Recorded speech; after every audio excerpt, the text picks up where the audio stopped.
Russian.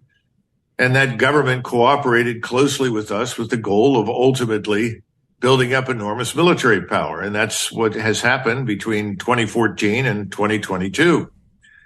At the same time, Putin, watching all of this and knowing what was going on, moved to seize Crimea, which historically has been Russian, certainly since 1776. And the problem is that he knew if he didn't seize it, that we would send the United States Navy and the Royal Navy and other navies from NATO to dock in Sebastopol. In other words, to use the Crimean naval facilities for NATO purposes. And again, he and his colleagues have been warning us for decades now not to advance to the borders of Russia, not to push NATO right up against Russia. And Eastern Ukraine is a position from which we could launch missiles and essentially neutralize the Russian nuclear deterrent, the ICBMs that they've got. Russians know that, so they weren't going to tolerate it.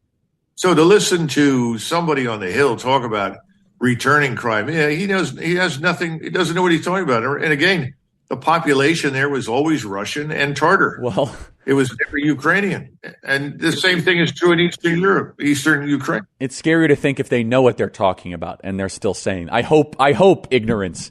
If they actually know the topic, it's so irresponsible. So I want to get your response to this. There's been a lot of internet chatter. We received some emails about this. I don't believe a word of this.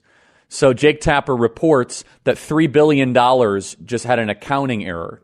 And I think the money's being laundered back through someone. I don't trust any of these people. So I want to play this piece of tape and Jake Sullivan's response, and then I'd love your reaction. Play cut 4. There was this very bizarre admission from the Pentagon this week of an accounting error that suggested that the U.S. has at least $3 billion that it didn't know it had that it can use for Ukraine aid. That's a hell of an accounting error. Well, one thing I just want to make clear, that is not money that went out the door and disappeared. That is not a waste of that $3 billion. It is simply a tally of how much military equipment we have given them. Colonel, is there some money laundering going on here or some shenanigans? Because that's quite an accounting error. Keep in mind, Charlie, that we've been trying for 10 years to audit the Department of Defense. We can't do it.